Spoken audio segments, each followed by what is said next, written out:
Man, this game is crazy. You know, you come out here 1 week, you look like a major champion. The next week, you look like a 25 handicapper from Crabapple, North Dakota. But let's go, bro. 3 shots, 4 par, I just do 2, 1 putt, par 4, birdie, ooh, new driver, info, replace, M2, par 5, fairway, what you fin do? Think I'll try to get on into, start right, good line, good view, it drew, shooter McGavin, 2 thumbs that's up high and 2 fingers pointed at you, pew pew, fairway to green, conk off that I'm playing. Sometimes these part 3 green look like an island, a plunge and to keep it on dry land, at least I might try, man, up with the 5 and might use the trap, man. I got a check, man, line tango, ball speed, rate of that backspin, and where that ball land. Watch that's on my hand, is yours not the time, man. Yeah, that's my garment. I feel like ramen. Not talking noodles, I'm talking about John, man. And Gary Woodland, stripes over Travis Fulton, got me striping like Dustin Johnson. 59 watchdog, the way that.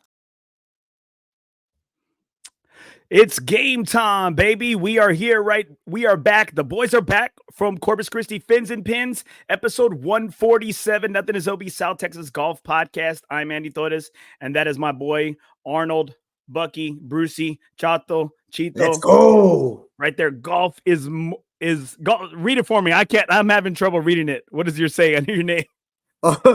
So mine says golf is more mindset than physical abilities. Lesson learned this past weekend. We'll get into it later, but man, that's just what I had to emphasize on, man. That's the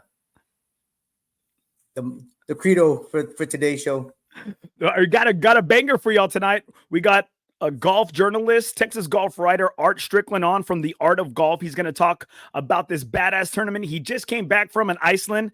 They got some great golf over there. He said about 250 golfers. And also we have one of our fellow FOREBROS rival from this past weekend.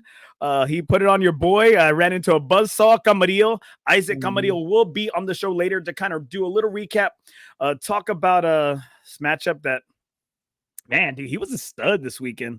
He was a stud. Dude, he was lights not that I out, helped, bro. Not that I helped the situation any bit, but man, he was tough to beat. He was tough to beat this past weekend. But before we continue things off here, we got some explicit content right here, just in case.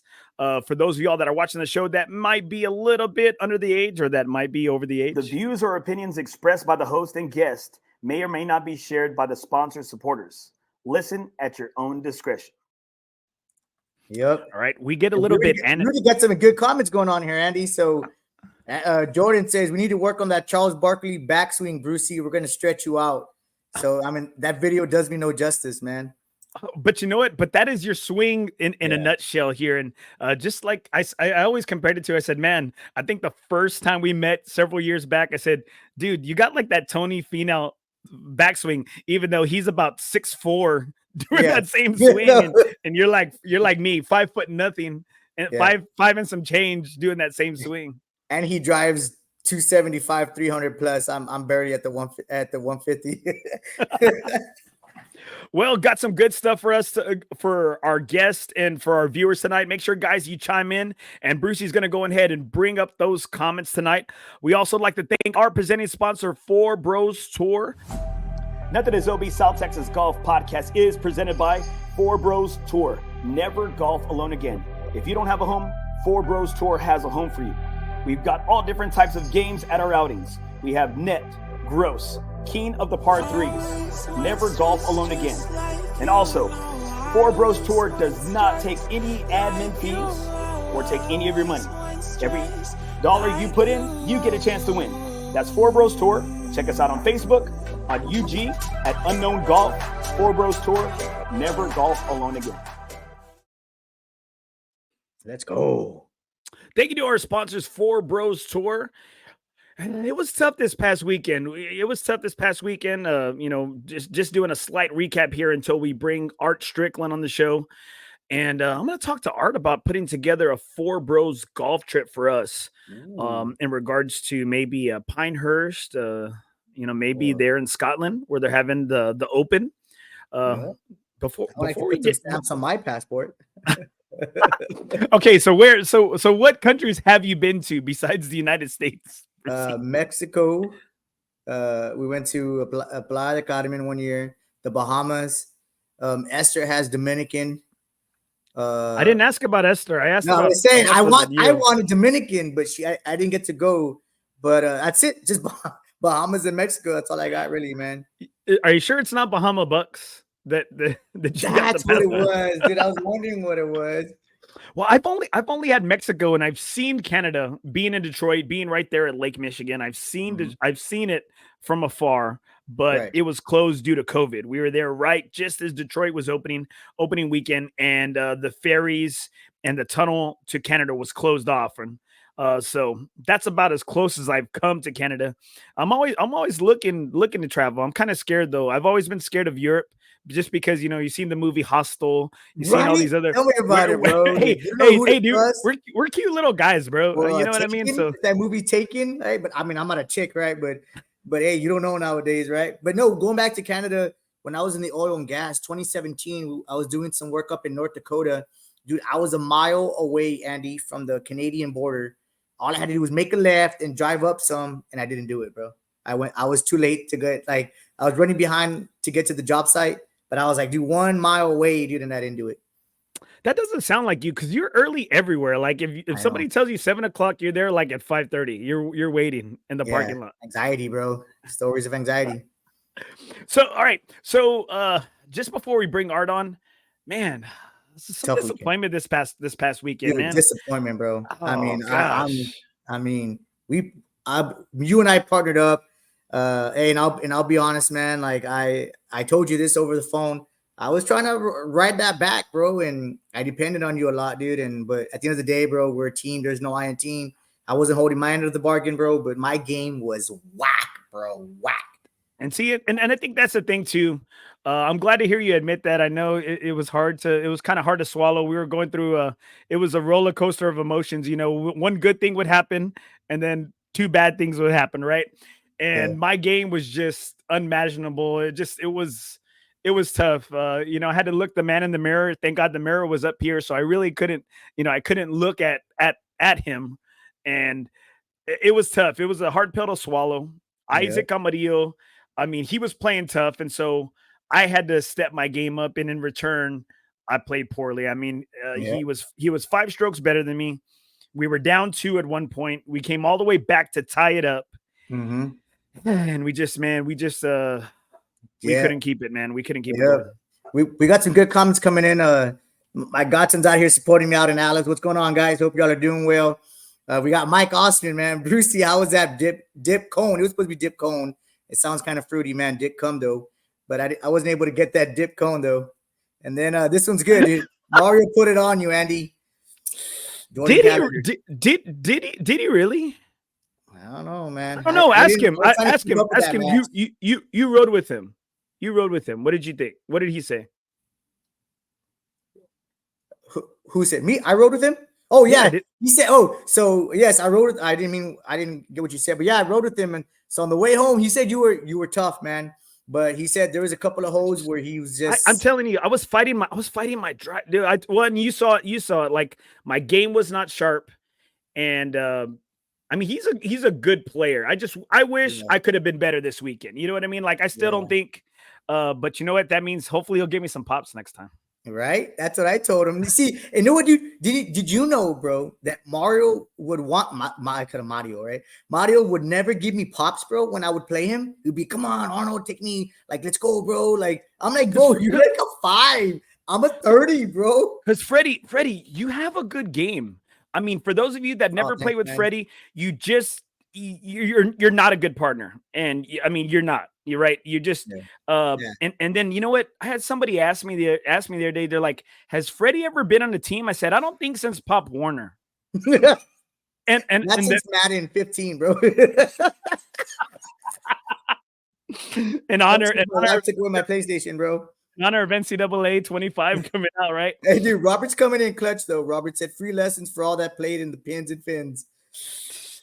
Well, Robert's a Muslim, but you know what? I think we need something. We need the Quran, we need the Torah, we need the Bible, we need something. I don't think Jesus can help some of our games. That's how bad it was for the FOREBROS this weekend. We got taken to the tool shit. Bro, I was this close, Andy, to taking pictures of my clubs and putting them on Facebook Market, bro. Like I swear.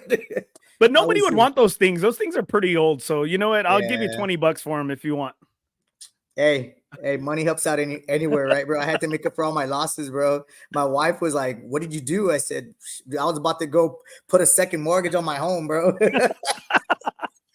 It was tough, and we're going to talk about Isaac. We're going to talk to Isaac here later in the second part of the show. He's going to talk about his good round. Man, I wish I would have caught him the second day, because the second day he shot an 80. You know, I shot an 80. I went 79 to 82. But man, I was spraying the driver left and right. Distance control was hard. I made some putts, but man, all the clutch putts I was making, they were for like par, for bogey, double bogey. I was like, man, it looked like me. those bogey putts were rolling in nice, though. I'll tell you that much. Nice, bro.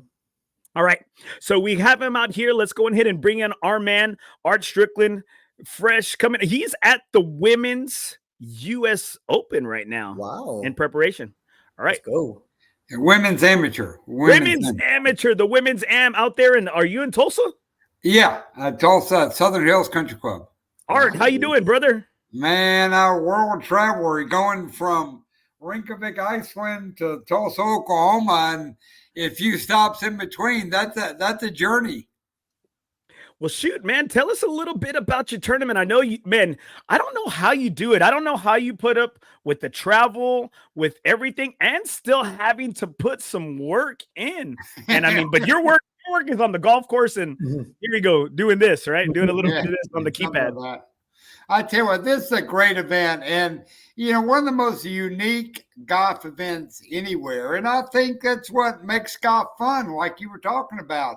Playing unique places, going to unique events and unique experience, and really nothing more unique than the 2024 Arctic Open, sponsored by Iceland Air, which, as you might guess, is the leading airline in Iceland. But we, you know, like I said, got the invitation to come, wanted to play. You got some great pictures there, and flew from Dallas to New York to Reykjavik, Iceland, which is the capital of Iceland. Then flew to Arkburo, and Arkburo is a town of about 17,000 people, and that is where the tournament took place. It is the second largest town in Iceland, next to Reykjavik, and really just some spectacular scenery.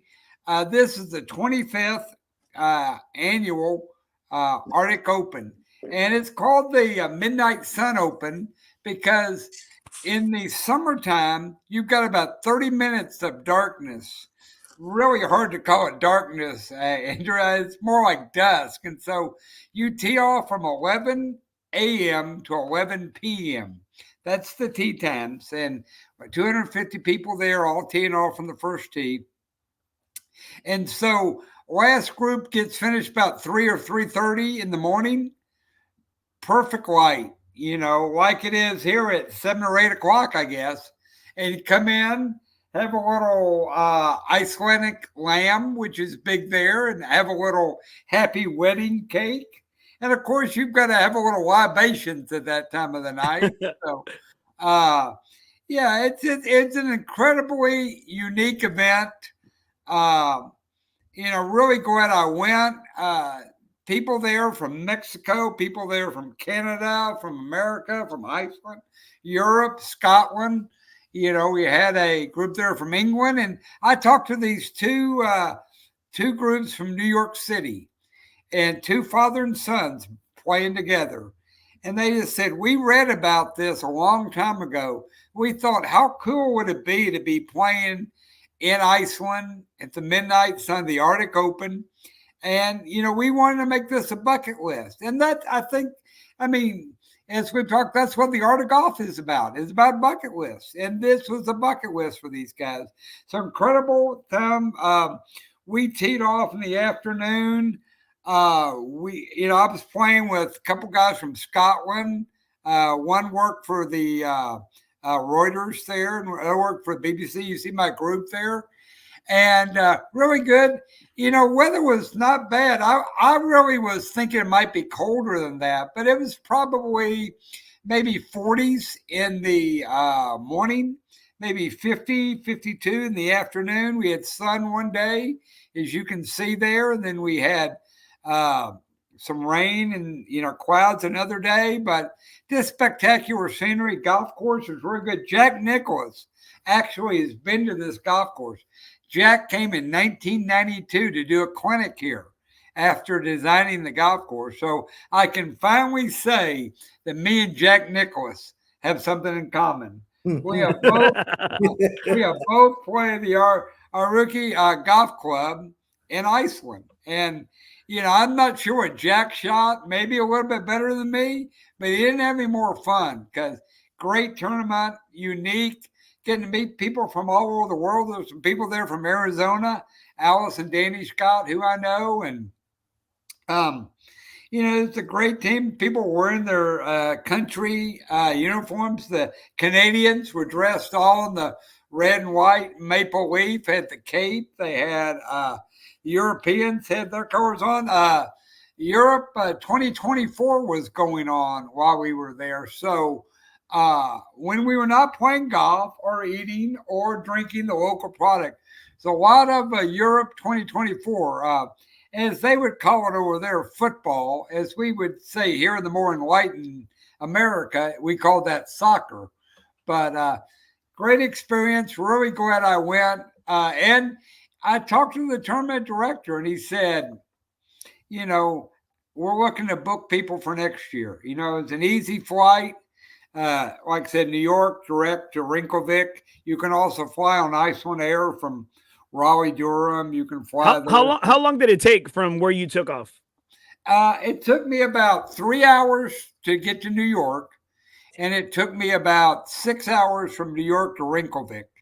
Wow. And for the older crowd, not you young guys, of course, but for the older crowd, Reykjavik is famous for where Reagan and Gorbachev had their famous summit in 1986. Their meeting, yeah. Yeah, and were they really at the height of the Cold War.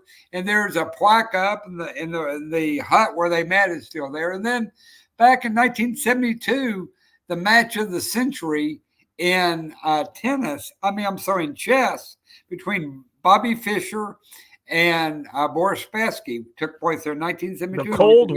The Cold War right there. Yeah, and there's a great movie on ESPN.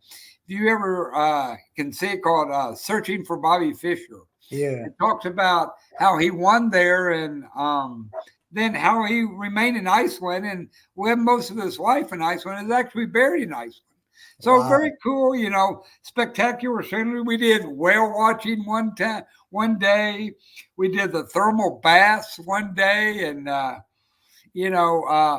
I thought in my little narrow Texas mind, when they said whale watching, I'm thinking big ship, big railing. We look over the railing and there are the whales. And then we get to take pictures and everybody's having a good time. But no, we were in one of these maybe 14, 16-foot Zodiac boats. Ooh. And that's scary, man. That's scary. I can imagine. Maybe 10 feet from the whales, maybe 10 feet. So, and we had a survival suit. That should have been my first clue that we weren't just going out on a leisure cruise because we had to put on the survival suit that floats and inflates and you got a whistle and you've got a vest. And so, but like I said, golf is all about experiences and there can't be a better experience than the Arctic Open, sponsored by Iceland Air because, you can fly Iceland Air to the event. You can take advantage of the food, the golf, the hospitality, and just the natural scenery. I mean, it's incredible. So, it's a little far removed from South Texas, but when you think about it, and you need a unique experience, there's nothing more unique than this. Well, Art, you've traveled all over the world, all over the country playing golf. And, I'm curious to think how my question to you is, how is it you're right there in the mountains. Is it the elevation? Is it similar, say playing in Colorado, playing in the mountains? How is the elevation out there? Because I see the mountains right behind you. I don't know what mountains are those? Those are the Iceland Mountains. My geography is horrible. That. I mean, Your geography's off, dude. hey, I was like, are those Appalachians or the Rockies? Are those the Rockies? That's right. Are those the Rockies? Is that Sierra Madre right there? Now you're not as I mean, it's not like 8,000 or 9,000 feet of elevation. It's not like that. It would be more like if some of the viewers, some of the watchers, probably maybe golf in Alaska, similar to that. You're not as high an elevation as you're in Colorado, places like that. But, just the scenery is spectacular. It's so cool to go to these golf courses because the first day we had hot chocolate and ham sandwiches at the turn. And so you need a little hot chocolate and ham sandwiches there in Iceland. Second day, we had, like I said, we had, some fish and some chicken and everything. So, great hospitality, great people. And I think sometimes you think golf is just what I play. That's golf to me. I go out to Randolph. I'll go to Brack. When I really want to live large, I'll go to Cedar Creek or something like that. Hey, it's in the process of being redone right now. Cedar Creek, it's almost ready. Yeah. So anyway, I think that the fact that when you get a chance to take these opportunities, you can. And I certainly, and not spending much time thinking about this. When I got the opportunity, I start looking at it. Arctic Open, I think there's a website, arcticopen.com. And I said, man, what a cool place this would be. So I actually was at the U.S. Open at Pinehurst, and I flew almost directly from there to Iceland. Well, it dropped at about 40 degrees, 50 degrees, something like that. But did you pack accordingly? I think I did. Yeah, I think I had long sleeves and sweaters. And well, like I said, it wasn't quite as cold as I thought it would be, really, because I've been to Greenland, and I think the saying is very accurate. You may have heard this. There is no ice in Iceland, and there is no green in Greenland. And since I've been to both places now. Let me take that note down. Since I've been to both places, I think I can say that's a pretty accurate statement. How many stamps do you have on your passport, Art? I want to know. Oh, God. I've got a lot. I've got a whole lot. I'm sure that thing's beat pretty good, huh? Right. Beat up pretty good. I got to have it but when someone told me when I went, I think I was in China or somewhere. He goes, don't ever let that passport outside of your sight. He said, you keep it with you at all times because that's the only thing keeping between you and getting back to the United States of America. So don't ever let that passport out of your sight. But like I said, really fun trip. The people were super nice. I met, people there from England. I met people there from, Greenland. We played in Reykjavik. We played a couple of golf courses there. The sea, the land, and the sky river courses. And so, it's neat stuff. The scenery incredible. The golf courses, their season is probably between like May to October, 1st of May to like 1st of October. That's when you can play. And right now, I don't mean to cut you off, but right now, I remember you telling me, like, I guess, like, they have long days right now, right? So there's a lot of golf being played right now. Yeah. Oh, like I said, you go, we had some people playing till 3 a.m. And that's, it's bright light. And you better have some good blackout curtains at your hotel or you're never getting any sleep, And so it was the coolest thing. But when we played, 2 weeks before we played, I had 4 inches of snow there and about an inch of ice. And so, I went from Pinehurst, where the greens are stimping probably at about 14 to 15, to Greenland, where the greens might have been stimping 4 or 5. Because of the snow and the ice. And really, they're kind of in the midst of their season now. And, but the course is in great shape, the courses. And so, wasn't anything out of bounds, a lot of water, a lot of brush. But I just so appreciate getting to do a bucket list item like this. And that's why I really want to talk about it, because as you know, the Art of Golf Travel does a lot of fun trips, but this is something I'd really never considered. The Arctic Open 2024 presented by Arctic Air. And then I guess I could have stayed over for the Open Championship this week. And, you know, maybe I should have done that. I played Troon back in May. So well, there you go. Excuse me. You had the perfect lead up to it, because for those of y'all that don't know, we have a regular on our show, the president of the Texas Golf Writers Association. We have Art Stricklin, who runs the Art of Golf Travel bucket list courses. So that's what we want to hear. You know, we want to hear about the amazing trips and the amazing places where you're able to take anybody. right. Now, you said you played Troon. What do you think these guys are going to be facing with? I mean, we have for our time, it's 1:30 in the morning that where a lot of these guys are going to tee off. What do you think? Some of these, it looks a lot greener, and we hear a lot of people talking about. We hear media guys talking about that. This might not be one of those, I guess, traditional opens because of how green the course is. Yeah, the weather looks favorable. You know, over in Scotland, they've got a great term. They say sometimes the weather can turn dodgy, and that means bad. And it doesn't look like we're going to have any dodgy weather this week. It looks like, you know, it could be windy on Friday, but not a lot of rain, you know. But, you know, rough is going to be really tough. You know, there's 98 bunkers at Troon, 98. Wow. And they're not the bunkers that the pros aim for like they do in America. These are bunkers that, you know, are pot bunkers, and they're steep and they're deep. If Coffin you get bunkers. in, you know, you may not be getting out for a while. So, you know, this is more like a traditional links course where it goes out, you turn around and come back. And so 9 and 10 are probably the furthest away from the clubhouse of any of the holes there. Then you turn around and come back.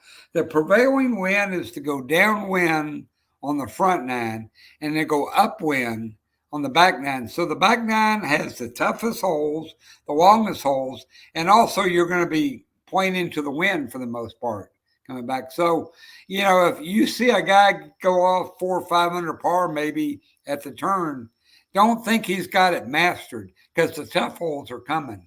And so I like guys like Tommy Fleetwood. I think Tommy has played really good lately, and you know, hasn't won but very close to winning. Also, I like a guy to keep an eye on, Colin Morikawa. You know, he's won the British Open. People forget that he won the British and the PGA back-to-back years. But really playing good golf. He was in the Scottish Open, top 10 last week. He can putt it, and he hits a low ball. And that's the thing. You've got to hit the ball low because of the wind factor. And I don't know if you saw some footage of Tiger hitting the ball. Yeah, Tiger's got them stingers. This is Tiger's type of tourney right there. It really is. Well, let him run. So, you know, I've said that Tiger making the cut's a victory for Tiger. Hell yeah! But I think this week, you know, hitting some stingers, hitting it low. He's so smart. I think he'll stay out of the bunkers. If he gets the rock rolling, look out. You know. What do you think? What do you think about Colin Montgomery's comment about Tiger that, you know, he should hang it up? Too, yeah, I would think that's probably ranks one of the top 10 stupidest things Colin's ever said. And he said a lot. He just wants to be relevant he again. He used to call him Mrs. Doubtfire when he played here in America. It was a run by fruiting. Yeah, I like Tiger's comment. He said, you know, I've got an exemption until I'm 60. And then I can make a decision when I get to 60. Colin doesn't have an exemption until he gets to be 60. So he didn't get to make that decision. So, you know, come on, man. It's Tiger Woods. You let him play as much and as often as he wants to and see what happens. But I think that, you know, Tiger's problem, I think everybody knows this, Tiger's problem is walking and flexibility. And so that's why courses like Augusta, that are really hard walks, it's hard for him. Let's just face it.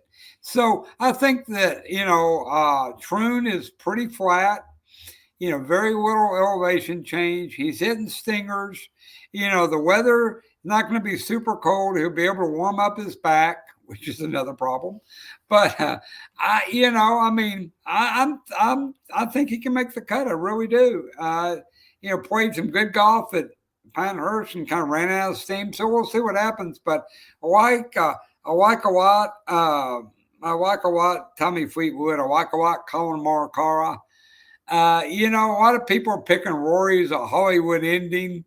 I swore off ever picking Rory. Thank you. After the last few, but he's pulling me back. But at that level, it's mental. And Thank you. It's not missing a 3-foot putt. It's not like we got to show Rory, here's how you put the ball. It's mental. Do you think you're going to make the 3-foot putt? And he admitted. Control your emotions. He admitted on 16 that he got nervous and wasn't sure if he could make it. Then on 18, he admits, I'm looking at Bryson. He's in trouble. I'm thinking I got it. Guys that are strong-minded, don't worry about that. Yep. A 3-foot putt on 16 at the U.S. Open is like a 3-foot putt for, a 6-pack of beer and $5 with your buddies. Same putt. And I think that's what Rory struggles with. I really do. Well, for those of y'all, if you're just joining us in right now, we have Art Stricklin, president of the Texas Golf Writers Association, on, one of the GOATs out there for golf journalism. He runs The Art of Golf. You can reach him at theartofgolf.com. He will make travel. The Art of Golf Travel. Thank you. Theartofgolftravel.com. He can make all these bucket list courses come true. All right, Art, before we let you go right now, Art, give us one guy that you think can do it. I know you mentioned several. One guy you think can do it, and then one sleeper for this Open that's going to take place about 1:30 in the morning here, AM, United States time. I like Colin. I'm going to pick Colin as a guy I really think can do it. I think, Scotty obviously is the obvious pick. He hadn't played in a few weeks, been out with his family, good for him. I'm not sure that he's got the preparation that he needs. And so I really like Colin a lot. As far as dark horse,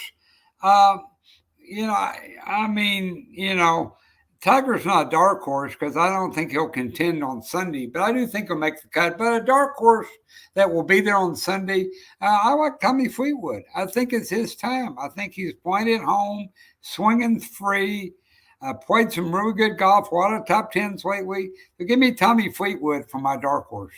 All right, I like that. What is it? European Jesus, right? That's what they call him. I hadn't heard that, but that's good. I like that. All right, guys. Like I said, all right, so check it out. Arctic Open 2025 going to be in June next year. Let's go. What a bucket list. You want a unique event, Arctic Open, Iceland Air. You can see the pictures there. That's the combo I'd be checking out for 2025. Nice. All right. That's Art Stricklin right there. You can reach him at artofgolftravel.com. And like I said, Art, you got to make some time for me, brother, because I need a FOREBROS event in the works. I need you to tell me, you got to give me some good rates, and you need to make it happen for us, man. You got to put something good together for us FOREBROS, man. Trip. All right. Well, I like it. FOREBROS.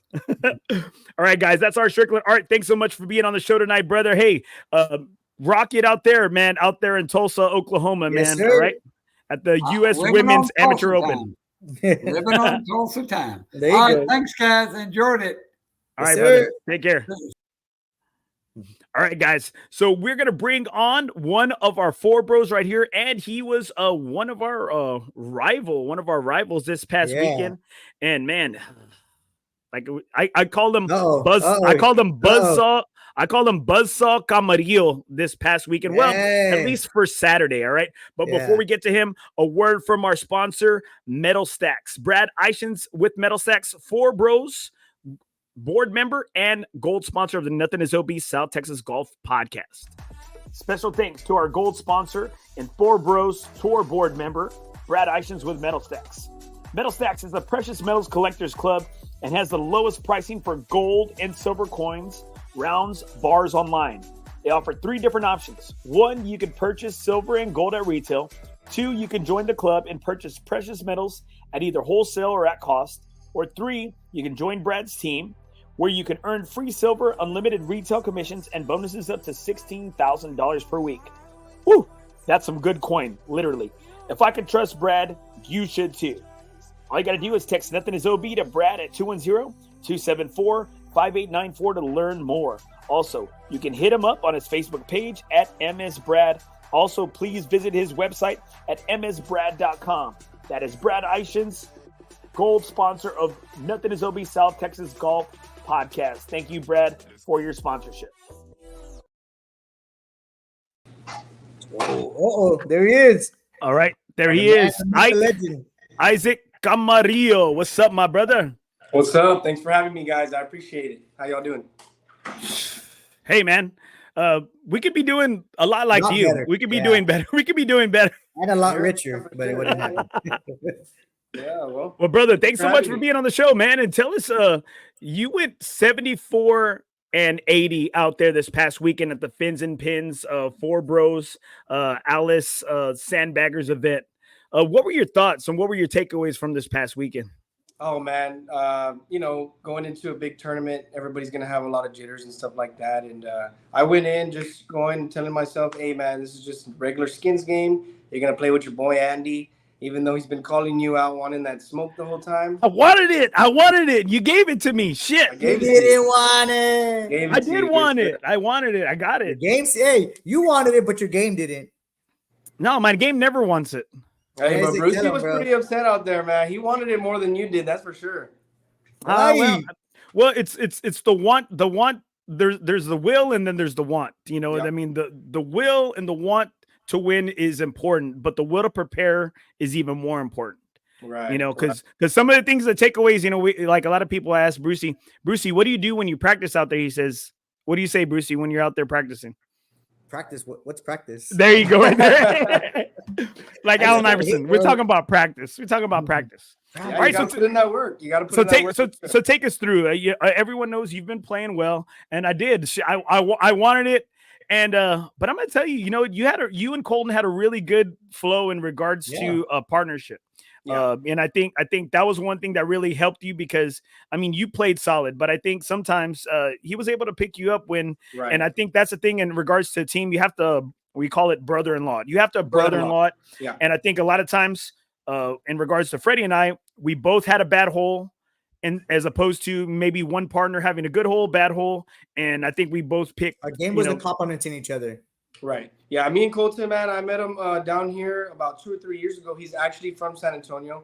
I met him over here, Gabe Lozano. He was passing through. Hey, can I pass y'all in a group, right? It was me and my buddy. He wanted to pass us.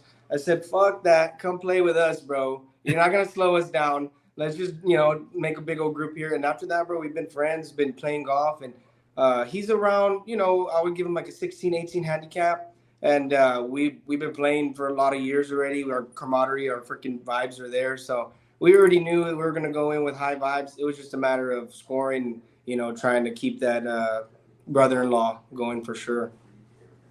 So what would you say on Saturday? You played out there at Oso and you shot a 74. What do you think? I guess the biggest key is playing at Oso, and I think Oso is just a little bit closer to the water there in Corpus Christi.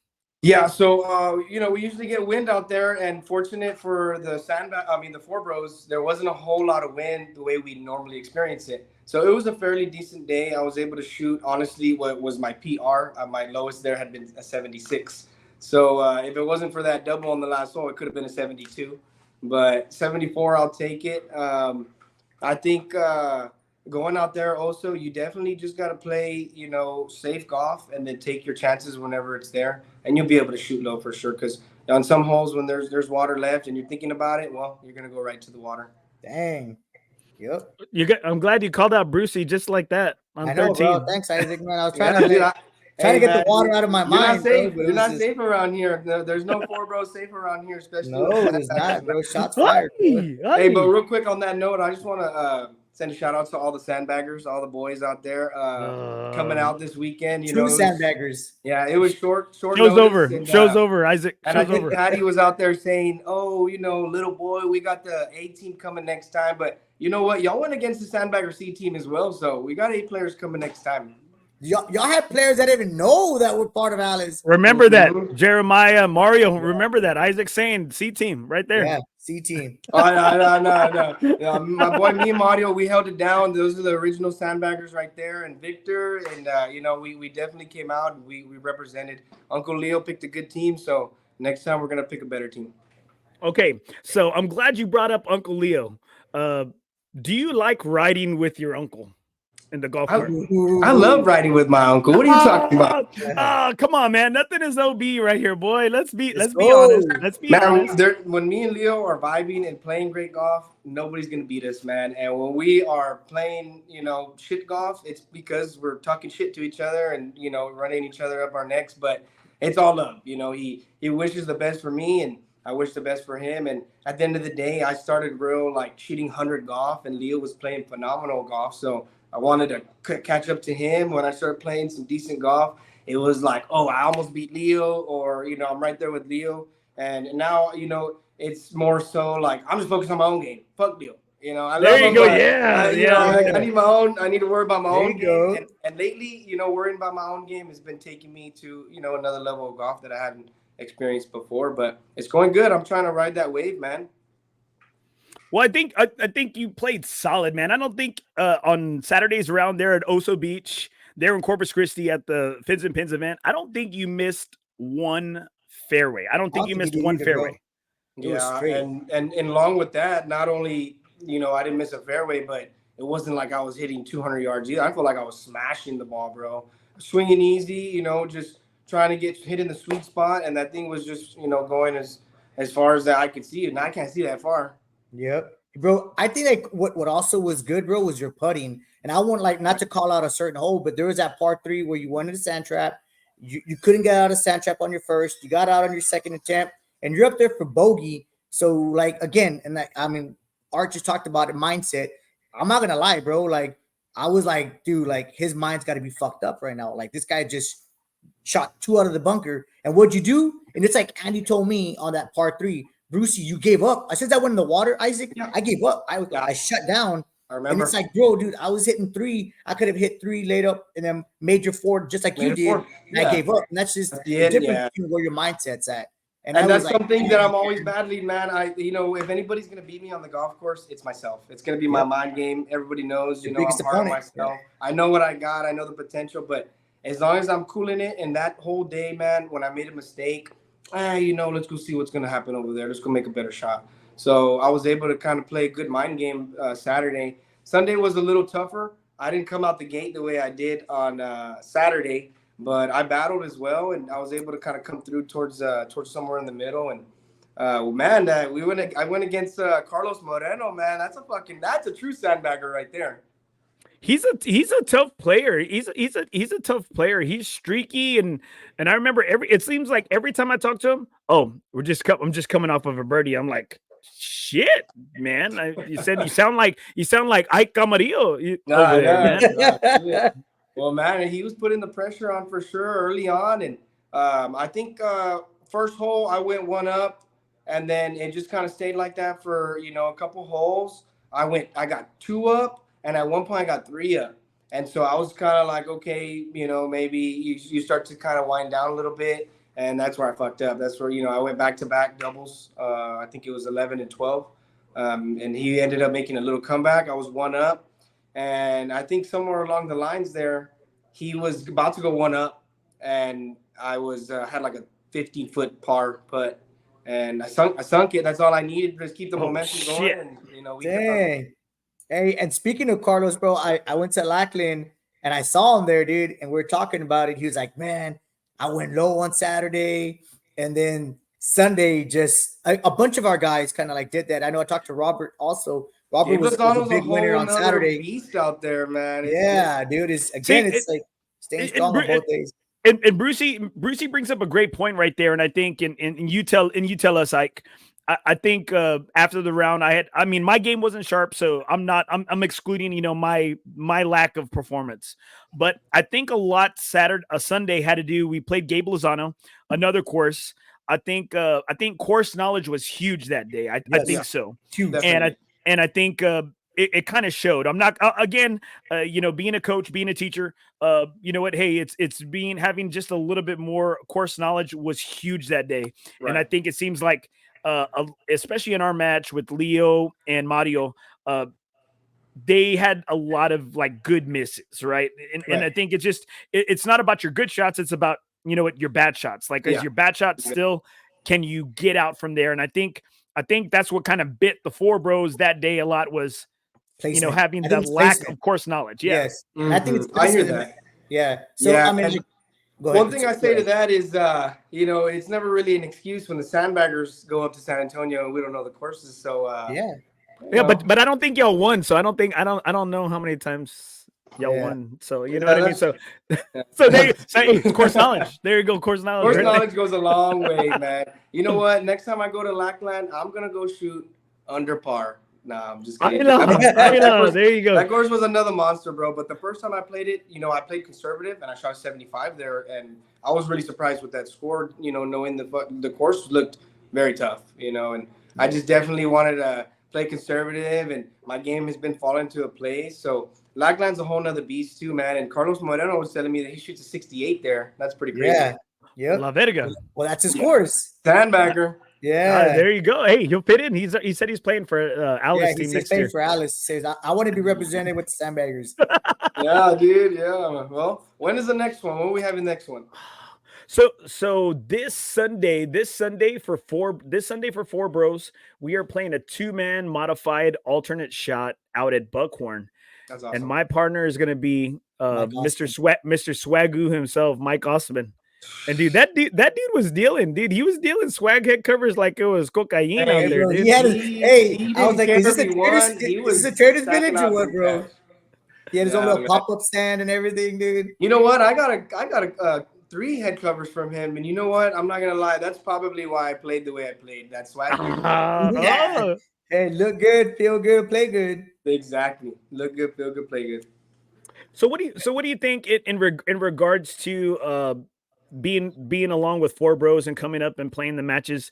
What would you say that's kind of like done to your game? Has it motivated you? Has have you encouraged others, from there in Alice to just hey, make the trip? It's not that far of a drive. What is playing with four bros and playing all these different venues and different events done for you in your game?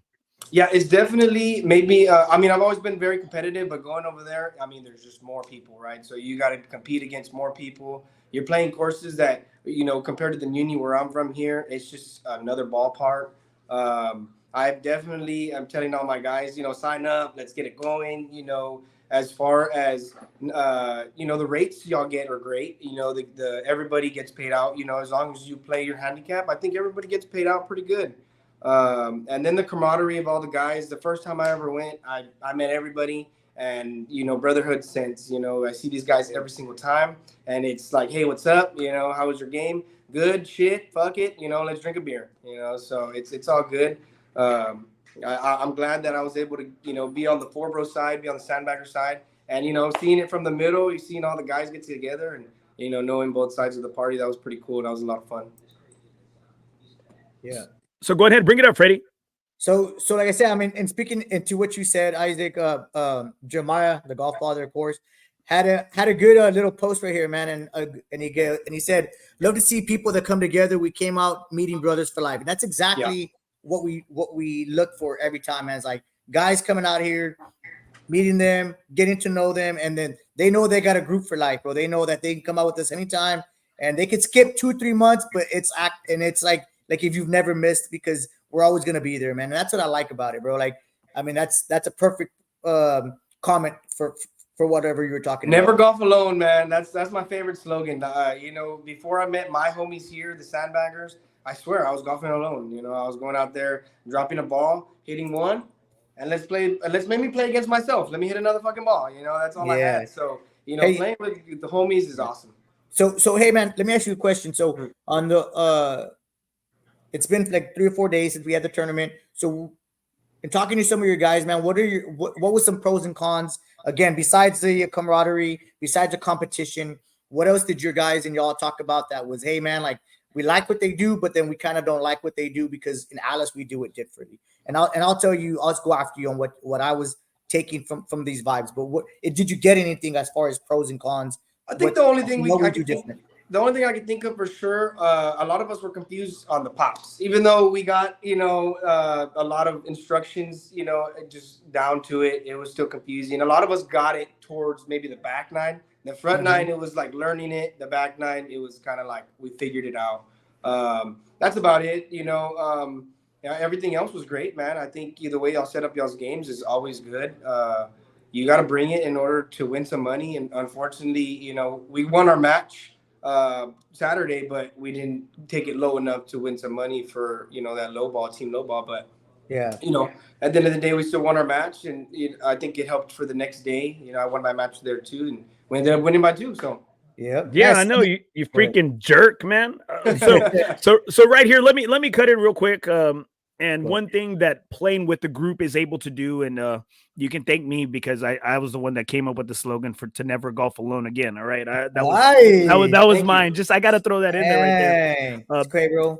I gotta make sure I trademark it right here, guys. For one of the next events we have coming up is La Cantera out July 31st at La Cantera. Yes, got a great freaking rate of $80, and that's $150 course right there. Bro. La Cantera. That's here in San Antonio, Texas, out here by the Rim, over here by Fiesta, Texas.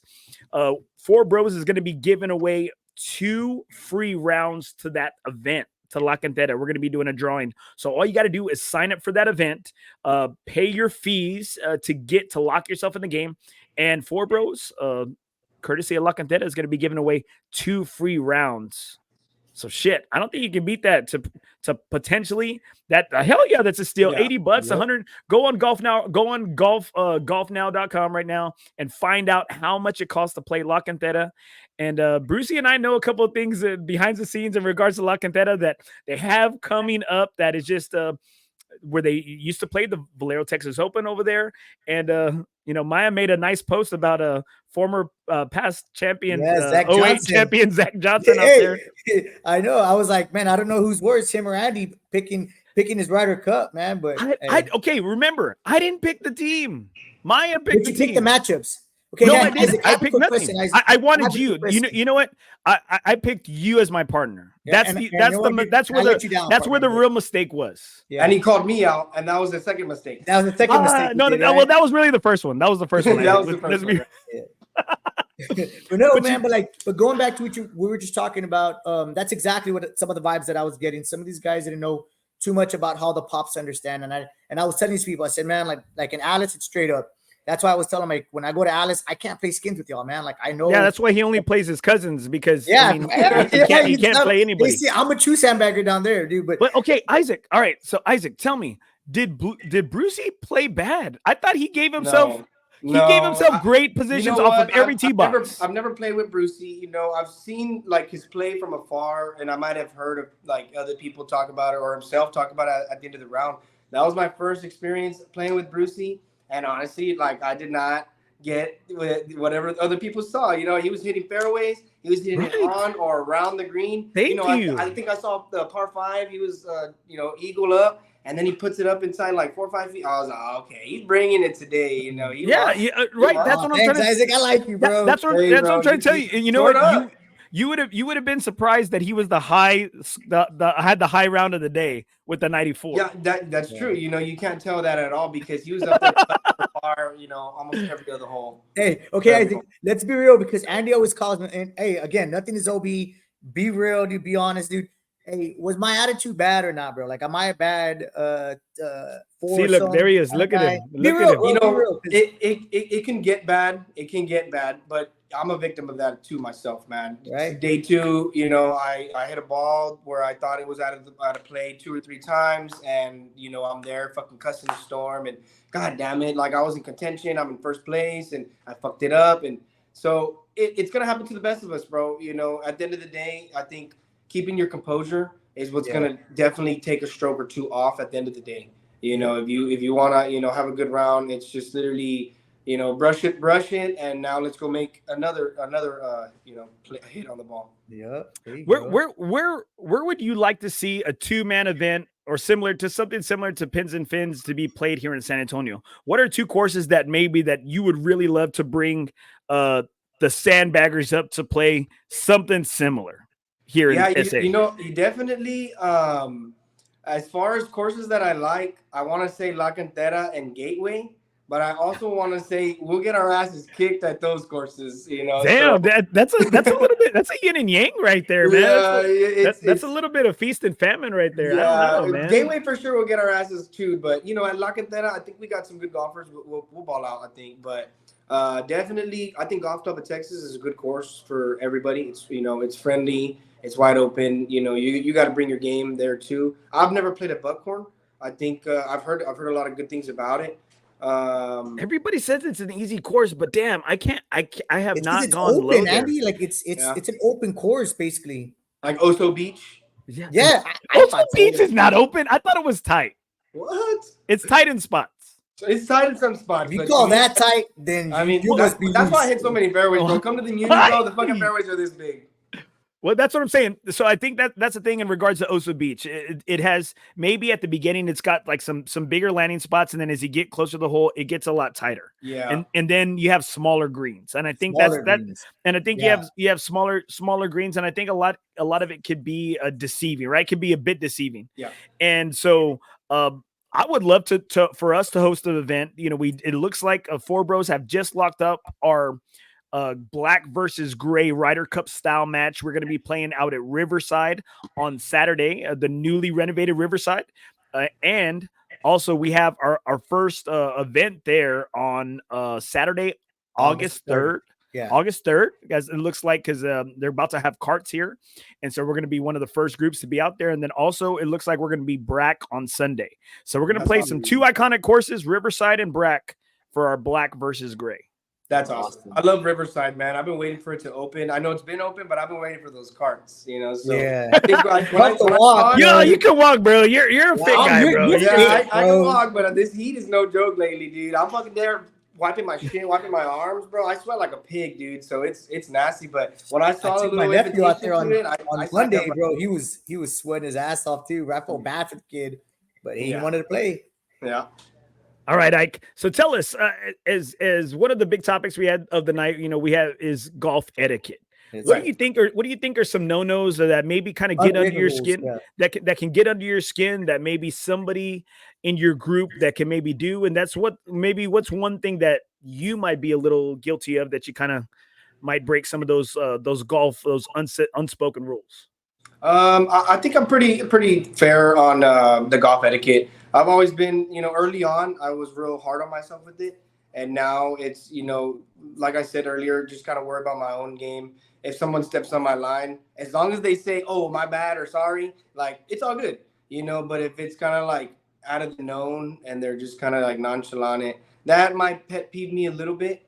But like I said, I'm not too strict on it about maybe if someone's taking their own score, I'm not going to even talk shit to them of like that. No, you got a par, you got a bogey. They're doing it for themselves. I think more so keeping your composure. Like, I hear it when people tell me, and when I see it, I'm like, well, damn, is that how I look? So definitely keeping your composure is a good golf etiquette for me. Take the fucking pin out whenever you're the first one in the hole, and we're good. Go check how much the flag weighs.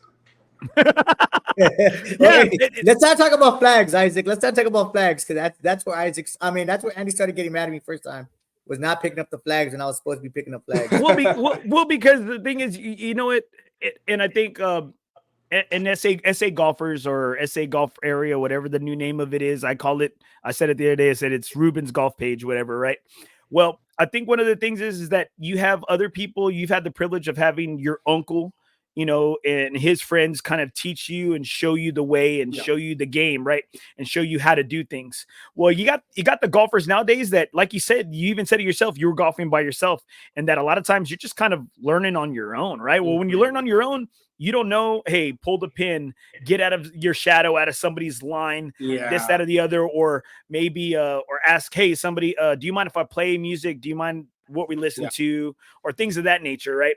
And so maybe what, and I always kind of look at that too, is I was thinking about this question today myself, and I'm thinking, what is something that I guess that pisses me off? And I guess it's angry golfer, right? I guess it's that angry golfer right there. Go for it, Brucey. I told Brucey to read these comments long ass time ago. There's 88 comments, and now he finally wants to bring it as I'm talking. This guy finally wants to bring it up, but we can't hear him. Brucey, we can't hear you, Brucey. Brucey's talking. Brucey, you're mute. You're mute. Perfect. Okay. Hey, well, he made a great point. Mike wants to smoke at La Cantera. I signed up for the La Cantera. I'm gonna go show up there and see what we could do there. Brucey, we couldn't hear one word you said because you're on mute. Oh wow, my bad. Hey, but we saw you, right? Yeah, hey, I'm a very emotional guy. You're making a great point. He was cussing up a storm over there. I know. I was so into this talk that I had it on the big, like I wasn't watching the comments, and then I was like, oh, Andy left me in charge of the comments. Dang. Minimize. So as we read some of these comments right here, let's go ahead. Let's talk about right here. Right here. We got Leo Camarillo, STX Sandbaggers on top, right? Jordan Calendar, Puro Sandbaggers. True. He wants to be a sandbagger. No, he's in. He's in. Leo rolled him. Leo and Mario rolled him in. He's in. Okay, yeah. That's another. Bring him on. Hey, so where'd y'all get sandbaggers from, Isaac? Sandbaggers. Like, what is like sandbaggers come from? I guess the name for me came a long time. Obviously, it's been in golf talk for a long time. I think Leo was, calling a bunch of people sandbaggers. They're calling him sandbaggers. I was a kid hearing that for a long time. Whenever we got our group together, I made a group chat, and right now it's about 25 of us, but there was about 8 to 10, and it's grown a little bit too. We're not like an organization or anything like that. We're just a group of buddies that like to get together. But you have a group chat, and you're gonna title the topic, the name, and I just put sandbaggers. Like this is a bunch of golfers, and I heard at least 5 of them say like, oh, I'm a 10, I'm a 15 handicap, and we're out there fucking shooting. Well, the Muni's easy, but we're out there shooting mid-70s, so it's like, okay, fucking sandbagger, So that's pretty much where it came from. I think if we could call ourselves something else, right now we're maybe just STX baggers. I know there's a couple other sandbagger title that have like their actual organization and stuff like that. So we're not looking to get sued or anything like that. We're just a bunch of buddies in a group chat, who can golf today, Well, I mean, there's always got to be, I guess, like a little truth in the nickname, right? Kind of like, right? I guess, that's what I was taking it as. Like shorty, lefty, right? There's shorty, lefty. I mean, right? They don't call Phil Mickelson righty. They don't call Phil Mickelson righty. Yeah. All right, guys. Yeah. So what are your thoughts on Mike Ayala potentially starting the FOREBROS Corpus Christi chapter now that he's making his way down there? I think that would be awesome, bro. I think we need something like that down here. There's a lot of little individual groups that play. When we got there's so many good golfers down here in South Texas. Majority here in Alice too. I think Alice can take on Corpus Christi. We had a couple matches in the last couple of years where Alice versus Corpus Christi, and we won. But there's so many good golfers here. There's a lot of competition. We need something to look forward to, especially, the more guys, the more payout there is, and at the end of the day, if it's a skins match and you play like shit and you birdie 18, well, you're going to win all the money. And that's all we need here. When we play, we have about 4 to 8 guys playing skins. It's fun. You win a couple dollars, but having like a big, what feels like a tournament, it brings another level of golf, it brings another level of anxiety or pressure. And you're gonna, pressure bust pipes, right? You're either gonna it makes diamonds. It makes diamonds too. Yeah, it does make diamonds. It makes diamonds too. Right here, we got our first guest on tonight. We got Art Stricklin right here. Great talk on golf and of all kinds. Nothing is OB covers it all. I want the smoke. Art wants the smoke. Okay, all right. Art wants the smoke. Art wants. Okay, so Art. So if you heard Art Stricklin, the dude's played. He's played everywhere. He's played Yeah. everywhere. He's covered every tournament. I mean, he is the GOAT in regards to Texas golf journalism, right? Like, I mean, the dude is legit. Yeah, he's the Well, GOAT, bro. well, dude plays freaking fast. I mean, like, Oh, yeah. I mean, like lightning fast. I mean, like he makes me feel the anxiety because he's like, hey man, hey, we want to get off the course before the next group go. He goes, we want to get off the whole damn course before even the second group gets off. And I'm like, I feel I said, look, bro, I'm trying to go low. I'm trying to, hey, like I said, I'm trying to PR and you're messing with my game. Practice swing after practice swing. And I really only take one practice swing. That's really two if I'm not sure. But that's about it. I don't take more than that. But you stand over the ball for about 2 damn minutes, bro. Goddamn. I know. Hey, but you know what? To me, that's okay. You know, I noticed it today. I noticed it, and I was like, "Do your thing." You know, whatever it takes for you to hit a good ball. Well, I think. See, and that's the thing. I wasn't playing well, and Right. when you don't play well, what is it? These things are coming into your mind, right? And I was holding on for dear life. Like even on Sunday, I went +1, right? I went +1 on the front, and that's because, like, dude, honestly, like, I didn't even know I was playing well. I was just scrambling because my game was not there. Like, I mean, it's just like I told Brucey, he goes, "Oh, well, what happened?" I said, "Dude, I was hanging on for dear life. Like, I could tell the wheels were going to fall off like any minute." And then with the back nine, he wanted to blame his vacation, right? Oh, I do. I took 3 vacations. I took 3 vacations in 20 days. Like, Hello, jet lag. You know, like that's what I'm saying. I'm like, it sucked. Do I take forever? He throws the grass in the air.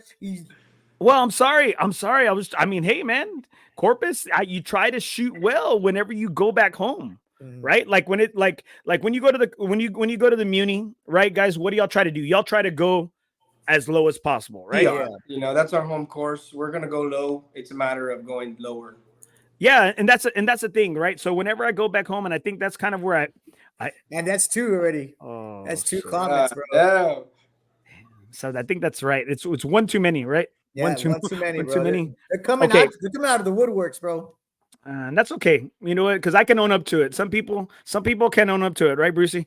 Yeah, I own up to mine, bro. I'm a horrible teammate. I called it, dude. Sorry. No. But don't worry. You don't have to. Don't worry. You don't have to. You don't have to. All right, Ike.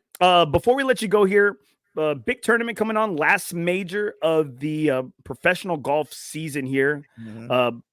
Who's your favorite to take it out there in Scotland? Oh, at the man. Open?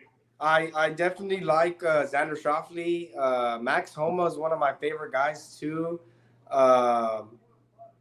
What's his name? He came out in full swing. He had the mental problems. He had mental.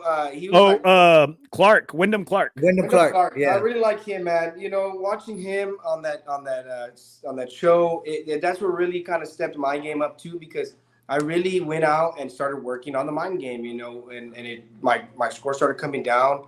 I think one of the first times I watched that episode, I went out to La Cantera.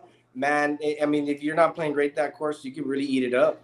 And I really, you know, every bad shot, I took it as it is. I kept my mental there, and I would save a bogey, or I'd somehow get a par. And, you know, the score in that day, I think I ended up shooting like an 81 or 82. I did not play that well, but I loved the score, and I knew for sure it had to do with my mind game. So I'm definitely rooting for Wyndham Clark if he's going to be in the field. Definitely, like I said, Max Homa is an awesome golfer. And Xander Schauffele, man, everybody's been telling me my swing looks like him. I look like him. Man, he's represented for the little guys. So, Damn, Zaddy. Zam Zaddy. All right, I like that though. So Xander, I didn't pick any of those players, Andy. Xander takes a long time. Xander does. He grips, regrips, and then you know what? I noticed that he does do that, but then you do a little bit too. You do a little bit too. So I can see right here. Freddie and I were putting Freddie. No, I didn't say that. Freddie and I were trying to put up this comment. Slowest FOREBROS David Parr and Andy. Yeah, David Parr is the one who's playing with Victor on that first day. Oh, right here. Leo Camarillo, Zam Zaddy. All right, guys. That's Ike Camarillo. Ike, hey man. Like I said, I think I'm just gonna call you Buzz, bro. Because whatever you want. You fucking buzzsaw me, veins, bro. Hey, fucking buzzsaw. That's all right. I want the smoke every time you come up here to SA or when you move up to SA. Hey, either you're my partner or I'm playing against you. And I want a rematch. You and Colton, me and Andy here in San Antonio. Okay, hey, Colton was a good. I like Colton. Hey, well, we're both gonna be there. We're both gonna be there for Riverside, and we're both gonna be there for La Cantera. So whatever. Hey, and Riverside's gonna have a sea flight now, so I'm gonna represent that sea flight. Right, Andy? All right, guys. That's Ike Camarillo, winner, buzzsaw, badass golfer, good buddy, FOREBROS. Hey man, thanks so much for being on the show tonight, brother. Thanks for having me, guys. I appreciate it. All right, man. Have a good night, brother. You too. All right, dude, let's hit some of these comments, man. I told you to take over the comments tonight. Dude, this conversation is going on, but before you know it, there was 80 comments. There was a lot. Some of it was just they were going back and forth, kind of going backwards and stuff. But like I said here, I like this one too. FOREBROS will support Mike Ayala 100%. For FOREBROS Corpus Christi, baby, or FOREBROS South Texas chapter, right? FOREBROS South Texas chapter. We're everywhere. Like they said, bro, we're gonna be everywhere. Right here, Gavin Swearingen. Gavin, what's up, my bro? Dude, this guy he holds the belt for Golf Club of Texas. And I mean, dude, I think he's 14, 15 years old, but he's solid, bro. So, hey, so we should be on par. I told him, I follow him on Instagram. I said, I'll take that belt from y'all's ass. I said, if you let me in the game, play with 14, 15-year-olds. So Gavin, dude, hey, I'm ready. I'm going to be there tomorrow, Gavin. I'm going to be ready to take that title from you. Also, let's see what else we got. Since Brucey didn't get to all these 80 damn comments right here. Okay, so in regards to talking about where potentially we can have the next, it's not a fins and pins, but San Antonio versus the South Texas Sandbaggers right here, talking about courses. Canyon Springs. Canyon Springs, solid track right here. Valor, when it returns to glory. Yeah, if it can get right here from Jordan Calendar, if it can return to its former glory in regards to those greens. Also, Jordan Calendar, Comanche Trace, another solid freaking track. That's where the championship's going to be at, correct? In a couple of weeks? 3 championship 9. Still haven't 3 championship 9s out there in Comanche Trace, about an hour outside of San Antonio in Kerrville, Texas. Solid freaking course right here. Also, we have choices, man. San Antonio has some choices for some good matches. Right here, we got Jordan Calendar again. Lozano was rough on Sunday like a swamp. Dude, it was tough. Dude, but I think you nailed it, Andy, to what you said. Like, our guys didn't know where to miss at. I think that was real crucial, is where to miss. It's like when I played, RG and I were playing at Lackland. He had good shots, but he was just landing in rough spots that he didn't know about. And it was like, maybe if we would have known some of those spots, we wouldn't be landing in some of that ugly stuff. Right here, Gavin said, nah, you won't. Yeah, Gavin, you won't. Gavin, I'm ready. No, I don't want it, Gavin. My game's not in golf. It's not in game shape right now. It's not in game shape. But you know what? I could use a partner. I could use a partner. I'm still on the show, bro. I could use a partner right here. Robert Vasquez, FOREBROS 3-man. I'm in. I need 2 players. Ooh. Brucey, are you in, Brucey? Aye. Are you in? Because I can't do it. I can't do it because football season, it's already come. Oh, look. Gavin, my dog. I'm down. I'm down. Ooh. Gavin. Hey, Gavin, message me after this, bro. I'm going to be at GCT tomorrow, man. Oh, you're on a hot streak. Okay, Gavin, if you've been on a hot streak and Gavin's one of the best junior golfers around town, how come I haven't seen any posts, bro? I'm friends with your dad on Instagram, and I haven't seen any posts in regards to your tournaments, bro. So, hey, Mario's throwing one here. True Andy would have landed in the water on hole 1. Is that true? I was going that way. I was going that way on hole 1. I was going that good, way. Bro. I swear that guy, dude, he knocks the crap out of the ball too, man. For him being a little older, man, he's still got pop. He's got a Dude, lot of pop. he's a solid player, bro. Solid player. Yeah. And I'm only saying that because he's watching right now. So just Yeah. in case. No. And Didn't his know, of putting used to course. be always his downside. And then now that he's got his putting locked down, I mean, all his game is pretty solid right now. No. Solid player. And I think what it comes down to is that I was disappointed in myself. I was disappointed in my game. Because you always say that you have to try to be able to pull, you gotta know that it's there so you can pull it out. And I just wasn't sharp, man. What it came down to is I was super disappointed in myself. I have nobody to blame but myself. Likewise, brother. Oh, there we go, right here. Gavin. I don't post much anymore. I don't know why. And Preston right here. Sandbagger Grandpa Mario Moreno. Yes, bro. He's the oldest guy in that South Texas sandbag group, bro. But you know what? He doesn't look like the oldest he doesn't. one. We've always He doesn't said look that, like bro. the oldest one. He's class of like 93 or 94, bro. And he looks like younger than me, and I'm class of 2000, bro. I'm like, dang. Hey, I even asked him, hey, Mario, do you still shave? And he's like, fuck yeah, I still shave, bro. I'm like, dang, I look too old to shave, bro. I know, but Brucey, it looks good on you. You know what? Yeah. It looks good on you. The gray hairs, it does. Yeah. Come No, home. I'm talking about my legs. My legs. They're talking about your back. Oh yeah, that one too. And right here, Mario Moreno. I think it was course management.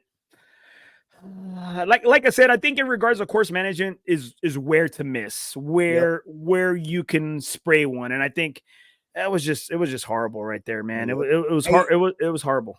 So speaking of the Open, Andy, who do you got, man? Like, who are your favorites right now? Well, give me your top 4. And for those of y'all that are still on and watching, hey, we appreciate so much your support. Yes. Over 100 comments, everybody chiming in. We appreciate our guest Art and Isaac on tonight. Solid guest. We are having a contest. Nothing is OB. You got to be a member of the Nothing is OB South Texas Golf Podcast Facebook group. It's on for FanDuel. It's a free tournament on FanDuel. All it takes is $10. Winner take all. I went with some of the guys that because you have to use that salary cap, right? You have to use the salary cap. Part, yeah. You can't just pick all the top dogs, right? If I have to say one person that I think is going to win, I think it's I really feel like Aber is Ludwig is, man, he's playing so solid. And he just hasn't been finishing.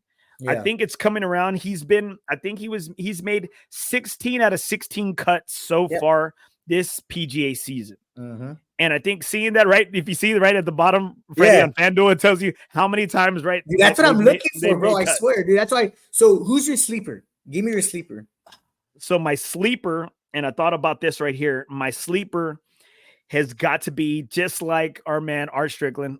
I got to think it's European Jesus, Tommy Fleetwood.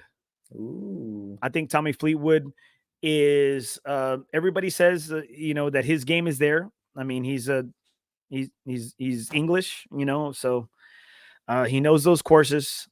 I think his game's coming around. He always contends. He's young. He's physical, bro. Bear is. Aber. Yeah, Aber is right here. Aber is a solid golfer. I mean, Texas Tech Red Raider. He's a stud. He's a stud. I mean, he ain't from Texas, so let's just make sure you know that. German or something, or somewhere from over there. Just Ludwig, I think. Ludwig, yeah, he's German. Hey, so on your low end, who do you got on your low end? Like on your the ones you're trying to fit in for the salary cap. On my low end, I have Russell Henley. Russell Henley was down there, and I think if I'm not mistaken, I also had Aaron Ray or Aaron Rye. Right. No, but Rye he's valued up there. I have Aaron Rye on there also. Let me see. Let me bring mine up right here. We got 6 entries right now. So hey, winner takes all, $60. Yeah. I took Aaron Rye off because I messed around with my lineup. That's who I have on my lineup. Yeah. I made the change. I have Aber at the top. I have Russell Henley, Tommy Fleetwood, Terrell Hatton, Louis Oosthuizen, and Adam Scott. I think that just sounds like a solid lineup. Yeah, I think it does too, bro. I think in regards to salary cap, right? I mean, so what a lot of times they give you 60,000, right? And you have to spread it out amongst 6 golfers. I think what you're trying to do is a lot of times people they try to get the 3 most expensive golfers, right? They're 3 Right. sure shots, right? And then The the sure next 3, shots, yeah, the next yeah. 3 are just kind of like those salary cap fillers, right? Who do you got? Mhm. So, dude, I don't know. I think I got a pretty good lineup. Of course, how we talked about my top 3 are going to be Scheffler, Bryson. I still got some time to kind of make some adjustments. I've been thinking about that, man. And then I got Tony Finau, man. I like Tony. I love wanted to Tony. do I love I Tony. wanted to do Joaquin Neiman, but I haven't seen him kind of like do much and live. So I was like, man, he's too expensive. So again, it's like paying the salary cap. That's all I'm trying to do. But you know who's always done good for me to make the cut, and that's what you want. You want people to make the cut to give you points for Saturday and Sunday. Points, yes. Shane Points. Lowry, bro. Shane Lowry and Corey Connors are my 2 guys that they're not too expensive, Ooh, hey, but they're always making the cuts, bro. Yeah. Okay, so favorite to win it all. I'm gonna go Scotty. Maya sleeper Fitzpatrick. Ooh, he's been on the slump though, man. I know, dude. My nephew was like, "Go pick JT. JT did good last week." I'm like, "Fuck JT, bro. JT's He had one. He had one good round. I know. That's what I said. He went. Okay, so who's your favorite? Favorite for the Open? I'd say Scotty, bro. I think I want Scotty to break some records, man. I want him to break it in this year, bro. Charlie. Ooh. The Gala. You know what, man? I always want to pick him, but I don't. And then what happens? He goes off. Yeah. He goes off. Man, Charlie. Hey, these are good. Hey, you know what? I'm changing. But Rye is the one who uses 2 gloves, right? I think so. Yes. REI yes. uses 2 black gloves. Aaron Rye. Yeah. RAI. RAI. Yeah. Okay. So we know your favorite. Who do you think is your sleeper shot in the dark?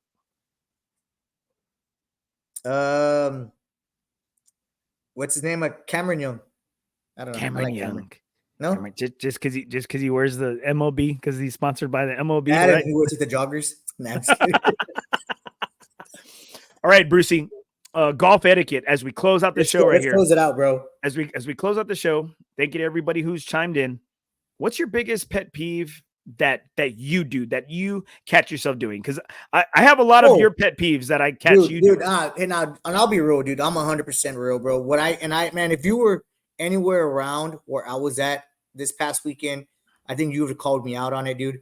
But it's like, dude, act like, and you always tell me this, act like you've been here before, bro. And dude, I'm yelling, bro. Like I missed the putt, I missed the 3-footer, and I was like, fuck, or like, shit. And I would look around and be like, or what you do? Yeah, like, dude, and everybody's like, bro, it's like you said earlier, bro, that was for bogey. Chill out, bro. Like you know what I mean, dude? And so that, dude, is like control my emotions, man. Just control my emotions. I think I'm not a slow play. Other than that, like I said, mine is just my emotions, bro. Like I forget that, hey man, act civilized, bro. What is yours? Call you up. Well, like I said, I think I try my, you know what? I'm not a slow player. Am I slower than some? Yes, I am. Am I trying to speed it up? Yes.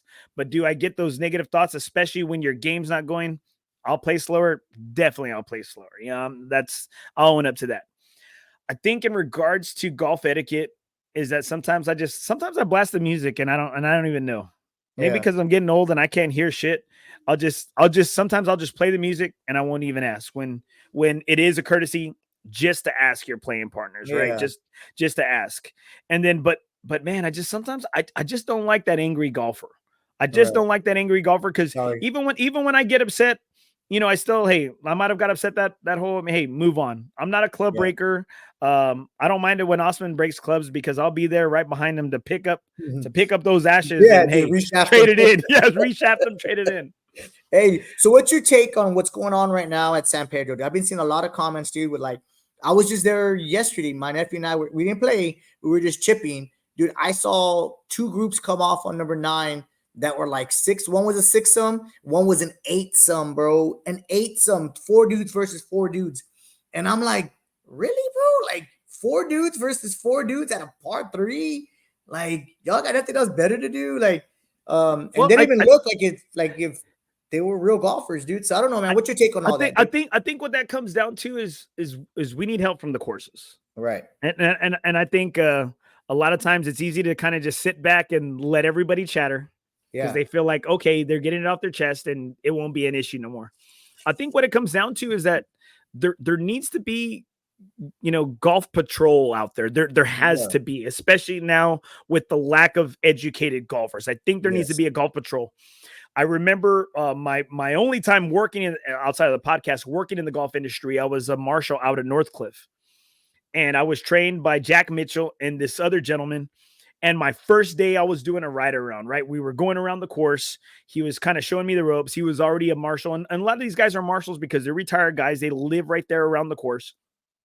And as we're driving around, one way, he tells this one group, hey guys, do me a favor. Keep your carts around the green on the cart path, right? So he tells them, hey guys, do me a favor. Keep it on the cart path, whatever, right? So we're making another kind of loop around, trying to make our way. That was on the front. And as we're kind of looping around, because he's driving, 1 through 9 and then 9 through 18. Well, as we come back on the way, I think what happens is he sees them do it again, that they are off. All 4 tires are off of the cart path and it's closer to the green. And he tells them, hey guys, I asked y'all if y'all could please do me a favor. Keep your tires on the cart path around the greens, guys. I'm going to take your keys if you do it again, right? That was already twice. He asked them twice. That was on the front 9. Well, on the back 9, I think it was 10 or 11. He sees that they did it again. And you know what he does? While they're putting, he goes over there, takes the damn key out of the cart and drives off with it. And I was over here like, did you really just do that? Yeah. And I'm like, so you have a guy like calling the pro shop, go back, and he goes, I told you I was going to take your keys if you kept doing it. Respect the game, respect the course. And I was like, ooh. And so like, that was. So do you think that's too tough? What do you mean that's too tough? Like, I think sometimes we need that tough love. You need that tough. It's like, look, he asked them twice. Yeah. Like he told them, like, hey, you know what? Keep the cart on the cart path around the greens right here. So Charlie brings up a great point. It's more of a place to socialize for newbies and not a real training facility when in regards to maybe San Pedro. It's true. That's 100% true. One thing we say is, and one thing I've been calling it, and I've heard other people call it too, is bro golf. That's what they call it, bro golf. And that's what I thought it was. It was four friends. You could tell like they hadn't seen each other like in a long time. But I'm like, I get it. Like, don't get me wrong. I like to do that too. But again, for like, let's say you and me, that we use it for more of a practice, and you want to go out there and play a quick round. So it's kind of like who's in the right and who's in the wrong. Do they have the right to go out and do that, or is it more of like, hey, just go out there, do your thing, and then bounce out? Well, and again, this is where the etiquette comes along. You need to show them. I think one thing when we the first course I played in Colorado was out there in Riverdale, and it specifically had a sign right there. It said, hey, pick up. It says right on the first tee, pick up the pace. It says you should be done in less than 4 hours and 20 minutes. It says it on there. And we were done. I think we were done in 4:05. We were done in 4 hours and 5 minutes. And I'm telling you, I think pace of play in these courses, they need to say that.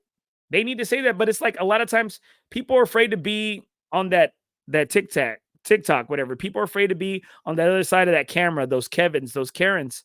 And I think there's nothing wrong with telling somebody to hurry the fuck up. Yeah. Again, hey, dude. So on a side note, Jemiah has a good one too. Cause I was kind of thinking about it, is what handicap is high enough? He said, do you think a 45 handicap should play tournament golf? I mean, because when I was talking to these guys on the way home and I told them about some of the handicaps that we have, because they were complaining, hey, how do guys get 2 pops on a hole and 2 pops? Brucey, how do you get 2 pops on a hole? They still weren't helping me, bro. They still weren't helping me, dude.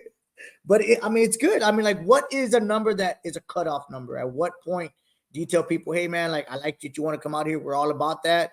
but we can't give you 2 or 3 pops per hole, bro. I don't know. Damn. I don't know what your take. No, on that makes Jeremiah brings up a good point right here. Mhm. Charlie, put up the next comment. Okay, we'll see, Charlie. We'll put no, up the next. What's the next comment? I don't even know what the next comment is. Let Brucey play. Let Brucey.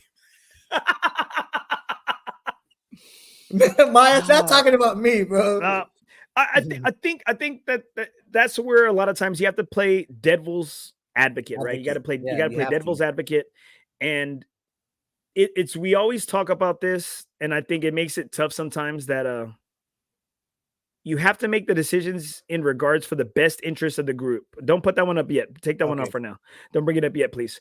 I think it's a lot of times, and Maya and myself and Charlie, our board members, Brad, Bart, we've had to make some tough decisions, but in the best interest of the group. And kicking people off because they played the wrong tee boxes, because they lied on their handicaps. And we always say this, and we hold it true, that it's about the group first. Yep. I'm sorry. You know what? Yes, golf is an individual game, but you know what? It's the sum, right? It's the whole group as opposed to just the sum of our parts. Exactly. No, and I believe that too, man. That's why, like, I have a cousin, and he wants to play all the time, but he's like, hey, Chato, I'm like a 35 or 30 handicap. Can I still play with you guys? And it was kind of like, yeah, you can still play. We got some guys that are up there too. I'm almost there too. I'm at a 20 or 22, whatever I'm at now. But again, it's like I don't know. It's just that's tough. Like 30, 32, 33, 34s, 40s. It's like, man, that's nearly 3 pops per hole, man. You can't say we haven't been there. You can't say we all haven't been there, because at some point we have. Mm-hmm. And I think it goes to a couple of things happened in years past. I saw somebody there at San Pedro. He just started, like, he was right over there by the shops and by Joe Caruso's spot. And he was in the middle of the grass between when they had the putting green over there in that area. And he was just chipping, just like in a no chip, like he was just chipping. Yeah. He was just chipping. And I said, hey, buddy, the chipping green's over here. And he goes, yeah, whatever. And I'm like, and so I recorded him. I recorded him and I put it on SA Golfers. And then what happened? People chopped me up because they're like, oh, you didn't even tell him. And I said, okay, this is the thing. Like, you can try to help people, but sometimes people want to learn. Yeah. Sometimes people want the help, and then sometimes people don't want the help, and they think they know it all. Just kind of like how when you have a partner that always says, I know. Right? When you have a partner that constantly says, I know, whenever anybody says they know, they don't know. But again, like these little unwritten rules that you're right, man. Like some of these golfers, I know you're going out there, you're trying to pick it up, but dude, there's a lot of unwritten rules that these guys, I think little by little, like they should pick up. Like it's okay. And here's another good one that you called me out on. And again, and I'm gonna call myself out on the fairway. I did one on the fairway, and I dug up some grass, and I was about to walk off, and you were like, bro, what the fuck? Like, put some sand on that shit. But again, sometimes, and it's like Isaac said it too. It's how you say it. It's your approach. If you're cool, like, hey man, like, hey, I'm not nobody to tell you, bro, but at the end of the day, man, do this, or can you do this? We're grown men, bro. Yeah, we're all grown men. We're grown men. I don't have to sweet talk anybody. You shouldn't have to. I mean, how old are you, Brucey? 42. Okay, I don't have to sweet talk your ass, bro. Yeah. I'm sorry, bro. You know what? Maybe if it's a 6-year-old, 7-year-old, 9, 10-year-old. Okay, about putting sand in the fairway. Hey, buddy, about putting it out. Oh, putting it out, and about not giving up on a hole. Like those are things I'm going to talk to about a 9 to 10-year-old about. I'll sweet talk it to them. Okay. When we're grown men. Okay, we're not babies. 10-4. Thanks, Dad. Appreciate it. Hey, we're bringing up all these daddy issues, right? Okay, I know, so bring up Steve's, bro. Bring up Steve's comment. Oh, dude. So Steve had a good one. He put bro, I'm playing San Pedro right now and watching it live. #dedication. And then he had another one that it said he says, bro, I'm at San Pedro and I got a 6-some in front of me. Psh, unreal. It's crazy, bro. No, but it is real, Steve. It's real, Steve. It's real. You're living it. And I think that's why that's a lot of us hardcore guys. Where do we try to stay away from? Yep. San Pedro. Exactly. because it's hot. It's newbie is. center. It's a hot zone. It's hot, and they Yeah. got it all though. They have it all. Yeah. They do Yep, have it and all. then I'm not here- trying to talk shit about it. They have it all. Yeah, Jeremiah cleared this up right here. FOREBROS cutoff is at 32. Legit FOREBROS established. Come on, so now we're making it legal. We're making chop- it a cutoff. We're chopping it down. We're chopping it down Yeah. right there, bro. Hey, Paul Sharp's like, dang man, I can't get no more. What? Don't be calling out my boy Paul Sharp. I'm just kidding, bro, because he's Match my boy of the- too. I could do that. Match of the century. Paul Sharp is. versus Brucey. It is. Straight up. Straight up, bro. C-Flight champion, bro. Deep Flight Kings. Deep Flight Kings. Dude, but I swear, dude, RJ kicked my ass today, bro. And I'm like, again, it's not much to say, but it was like, What was the score? What did y'all shoot? no, I don't want to tell you the score. Tell You me, still beat tell me. though, bro. Hurry up, bro. Just No. tell me. No, 90. I shot at 99, bro. Okay. Bro, Hey, in the words of Brucey, hey, shot to your handicap. Okay, Yeah. shot to your handicap. horrible, bro. What did horrible, RJ shoot? Because he's always lying out his ass. Okay, what'd you shoot, RJ? 97. Oh, he shot horrible too. He said he shot at 97. I said, RJ, how do you go? So from, RJ said he shot a 77 at Alice, in and you're Alice? gonna go put up 20 plus strokes at. But he I said mean, it to me. He said that I'm the problem. He is, and I hope, and he saw it up close and personal. And I was asking RJ, I'm glad he drove around with us Yeah. on Saturday, and I said, RJ, do you see your uncle? And he goes, he's always like this. He said he's the problem. Wow, really, bro? And I said, no, but I mean, does the truth hurt? The truth hurts, right? Yeah. I just can't control my emotions, bro. No, you can. You just have you have a lack of respect for your playing partner. That's what it comes down to. 10-4 bus. I'm That's what hurt. saying, Man, I'm hurt. No, Man, well, it's like I mean, feel okay. attacked over here, bro. No. That's what I'm saying. You can't be attacked because what do they always say to like people who are substance abuse? Like they have substance abuse, right? The first part is to recognize the problem, right? Yeah. Is to recognize it and accept it. Paul Sharp would wreck Brucey. He would be so far inside that head. Oh, dude, for reals, bro. For reals, bro. Paul, look at this. Dude. Look at this, bro. Look, Paul Sharp is the man. I know, like, I don't know why you always call him out, Brucey, when you talk about like, Because I like him. I know we could do that. I know I can do that. I'm a little bit intimidated by him. I swear I am, bro. I would be if I were you, because Paul Sharp, hey man, he's fun. Bro, I've He's never played with fun. him. I don't think I've ever played with him. No, I'm I've okay. never been in his group. No, dude, he's great, bro. He's awesome. Come He on. he likes that Latin flair. Ah. He likes that Latin spice, bro. Hey, Hey, he likes the habanero. he likes some ghost pepper. Why not? Was it ghost pepper? He likes some Carolina Yeah. Reapers. Hey guys, Brucey, you weren't able to do it last week, so why don't you go ahead and talk about your shout out today as we close out the show? Yeah, dude. So last week, I was a little bit bummed, man. I just want to give a shout out, dude, to my nephew Jeremiah Casas. Went to Houston, 4th of July weekend, man. The 4th, 5th, 6th, and 7th, and he won out there, man. He won in his weight class. He won in the Texas Open class for his 119, I think 120 weight class, and he tore it up, bro. He fought some dude from Vegas. His first round, he fought a dude from San Antonio. His second one, and I forgot who his third one was for the championship, and he tore it up, bro. So he brought a nice belt back to Alice. So I just wanted to give him his flowers, man. I know this is not golf related, man, but again, it is just giving flowers when flowers need to be given. So I just wanted to just give him that, bro. Like I said, man, he's up and coming, bro, and he's gonna start fighting more and bigger places. So I just wanted to give him his flowers, man. That's a great shout out, bro. My shout out today is attended a celebration of life service today, a funeral for a good friend's father-in-law, Gilbert Gibby Rodriguez. And you know what? Funny golfer, right? Funny golfer. We always call I think I said it on the show a couple weeks ago when he was just really, was not doing too well and the end was near.